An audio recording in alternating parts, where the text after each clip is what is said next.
मैं Maithili Sharan Gupt, farmer DGP and president crime free Bharat mission बोल रहा हूँ। जी जी जी आपका लिंक्डइन से कनेक्शन है जी। And you shared your number, so I thought I must give you call. Sure sir जी। तो आलोक टंडन जी, ये नाम जो है हमारे एक सीनियर जो अब नहीं है इस दुनिया में, हम्म। उनसे मिलता है। ये बिल्कुल। आलोक टंडन जी 1982 बैच के मध्य प्रदेश कैडर के ही आईपीएस ऑफिसर हुआ करते थे। अच्छा। ओके हाँ, हाँ, ओके वो जब ओके बस्तर में पोस्टेड थे तो एक हादसे के तहत उनकी डेथ हो गई थी। ओके। बहुत ही, वो भी इंजीनियर थे पेशे से, मतलब हम्म शिक्षा से। हम्म वैसे हम्म तो आईपीएस ऑफिसर थे। हम्म तो आपके नाम में विशेष तौर पे उस कारण से भी मेरी रुचि थी कि हम्म, टंडन साहब का मैं बहुत रिस्पेक्ट करता था। जी। तो आप अपना परिचय दें जरा। मैं यूपी कैडर से हूँ जी। और मैं सितंबर 22 में रिटायर हो गया था। मेरी पोस्टिंग्स दोनों यूपी और दिल्ली दोनों में रही थी। मेरा रिटायरमेंट के समय में दिल्ली में था। तो आप भी और आईपीएस ऑफिसर हैं क्या? नहीं, मैं आईएएस से हूँ, एडमिनिस्ट्रेटिव अच्छा। सर्विस से हूँ। जी अच्छा, आईएएस से हैं। ओके, जी किस बैच से जी। हैं आप? 86। 86 बैच से। जी। आपने मेरा नाम सुना है या नहीं? ये कोई अजनबी नाम है आपके लिए? नहीं, सुना तो नहीं है, वाकई नहीं सुना है। अच्छा। अ, आप किस स्टेट से, मध्य प्रदेश से थे? मध्य प्रदेश स्टेट से हूँ, वैसे तो उत्तर अच्छा। प्रदेश से स्टेट से हूँ, मतलब जी। बट लेकिन कैडर, कैडर जो है कैडर एमपी मध्य था। प्रदेश था, तो ओके अब ओके मध्य ओके। प्रदेशी हो गया हूँ। बिल्कुल बिल्कुल बिल्कुल। जी। अच्छा, तो आप रिटायर हो गए हैं? हाँ जी, सितंबर 22 में 2 साल हो गए। ओके। क्या आप अच्छा भारत बनाने में जी। हमारे साथ काम करना चाहेंगे? अभी 2-3 साल थोड़ा मैं फ्री नहीं रहूंगा, बिकॉज नहीं नहीं, एक आप मेरा बिल्कुल। असाइनमेंट, हाँ, मेरा एक असाइनमेंट अभी चल रहा है। अच्छा, असाइनमेंट जी। क्या गवर्नमेंट ऑफ इंडिया का है? हाँ, गवर्नमेंट ऑफ इंडिया का। ओके। तो that will continue for another 3 years. Okay. तो थोड़ा उतना अभी फ्री टाइम नहीं होगा। हाँ हाँ हाँ जी हाँ हाँ। जी। नहीं, लेकिन चूंकि ये क्राइम फ्री भारत है, कई हाँ। ऑब्जेक्टिव के साथ है, तो हम्म। उसमें जुड़ तो सकते ही है। हाँ, जुड़ तो सकता हूँ, बिल्कुल जुड़ सकता हूँ, लेकिन एक्टिवली बहुत काम नहीं कर पाऊंगा। हाँ। हाँ, जुड़ सकता हूँ। हाँ जी हाँ जी। एक्चुअली में ये कॉन्सेप्ट ये बात कह रहा है हम्म। कि, और जिसको आप बीइंग आईएएस एंड ज्यादा आसानी से समझ पाएंगे, कि भारत में हमें स्वतंत्रता नहीं मिली है, ट्रांसफर ऑफ पावर हुआ, हम्म और हमारे ऊपर वही एडमिनिस्ट्रेटिव सिस्टम, वही नियम कानून थोप के रखे हम्म जो गुलामों के लिए बनाए गए थे। और हम्म जिसकी कहीं ना कहीं मंशा भारतीयों हम्म। को अपमानित करना, उत्पीड़ित करना और शोषित करना थी। ओके। और कहीं ना कहीं इतनी जटिल प्रक्रिया बनाई गई कि न्याय पाने की आशा में आप बर्बाद हो जाएं और आपको न्याय से वंचित रखा जा सके। बिल्कुल करेक्ट। अदरवाइज 3-4 बयानों वाले केस में 10-10 हम्म। 20-20 साल लगना, जी हाँ जी हाँ। और कोई कारण हो ही नहीं आई सकता। Agree I agree.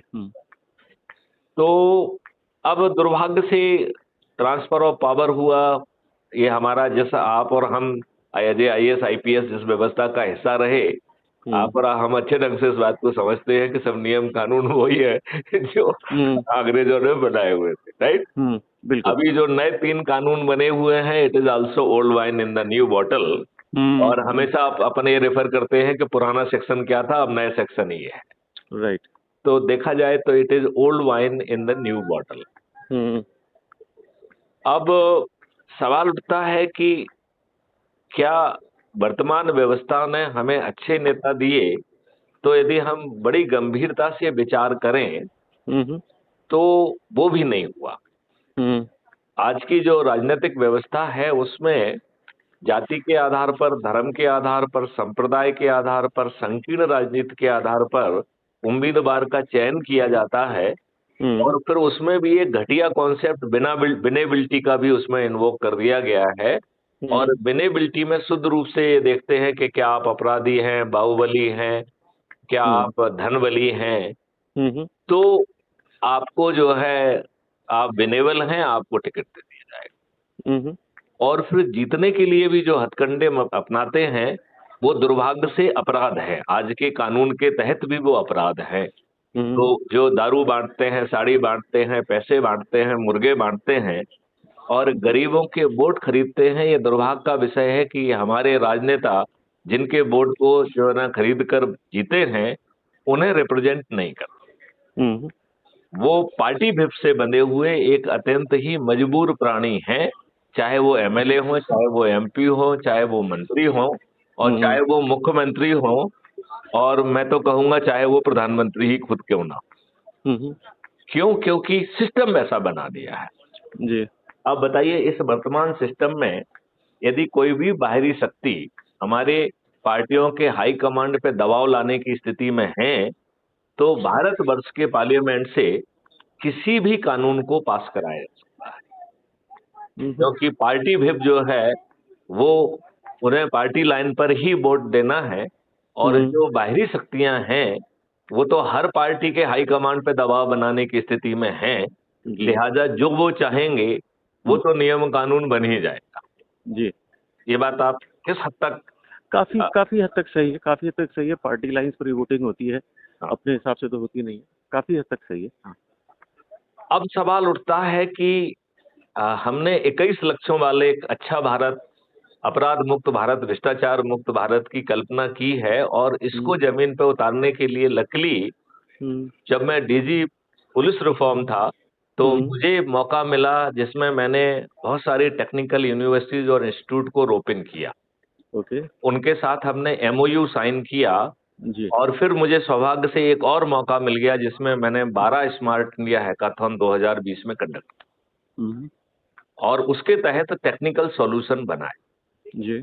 2017 में सौभाग्य से कुछ विवेक आया और एक कॉन्सेप्ट गवर्नमेंट ऑफ इंडिया को भेजा कि अब हम टेक्नोलॉजी के उस पड़ाव पे पहुंच चुके हैं कि हम 5 सर्टेनिटी के साथ अपराध मुक्त भारत को जमीन पे खड़ा कर सकते हैं। ओके। और इस कॉन्सेप्ट को 2 साल तक भारत सरकार बीपीआरएनडी ने विभिन्न राज्यों के साथ चर्चा करके इस पे जो उनकी स्क्रूटनी प्रोसेस है उसका पालन करते हुए फाइनली पीयर ग्रुप रिव्यू के बाद इसे नेशनल पुलिस मिशन के रूप में ग्राह्य किया। अरे वाह। तो 2019 से ये national police mission crime free Bharat under micro mission 06 जो है अभी है, और इसका नोडल ऑफिसर भी मैं ही। अच्छा। इसमें मैंने 30 सितंबर 2020 को एक कानून का ड्राफ्ट बना के भेजा कि साहब ये इसका लीगल फाउंडेशन होगा, क्योंकि मुंह की जबानी जमा खर्च के आधार पर, सिर्फ टेक्नोलॉजी के आधार पर कोई अपराध मुक्त भ्रष्टाचार मुक्त भारत खड़ा नहीं किया जा सकता है। जी। तो ये इसमें 5 सर्टेनिटी का था, इसमें एक फंडामेंटल राइट भी हमने प्रपोज किया था कि फंडामेंटल राइट टू प्राइवेसी, और उसमें एक चीज ये भी प्रपोज की थी कि there will be certainty of identity. तो आपकी प्राइवेसी तो रहेगी, लेकिन आप रोड पे चल रहे हैं तो सर्टेनिटी ऑफ आइडेंटिटी भी रहेगी, कानून रहेगा ये। मतलब मकसद ये है कि कोई अनोनिमस व्यक्ति आम जनता के साथ अपराध करे और प्राइवेसी को एंजॉय करे, तो ये नहीं होगा। जी। मैक्सी जी थोड़ा ब्रेक ले सकते हैं? मुझे एक्चुअली फ्लाइट की जस्ट बोर्डिंग अनाउंस हो गई है। चलिए हम लोग बाद में बात करेंगे। बाद में बात करेंगे। मैं आपका नंबर स्टोर कर लेता हूँ, मैं आपका नंबर अभी स्टोर कर लेता हूँ। जरूर। और थोड़ा मेरे ख्याल से वीकेंड पर ही कुछ कर लेते हैं, क्योंकि मेरी फ्लाइट बस अभी आना। नहीं, आई एम सॉरी हमने आपकी कन्वीनियंस को नहीं पूछा।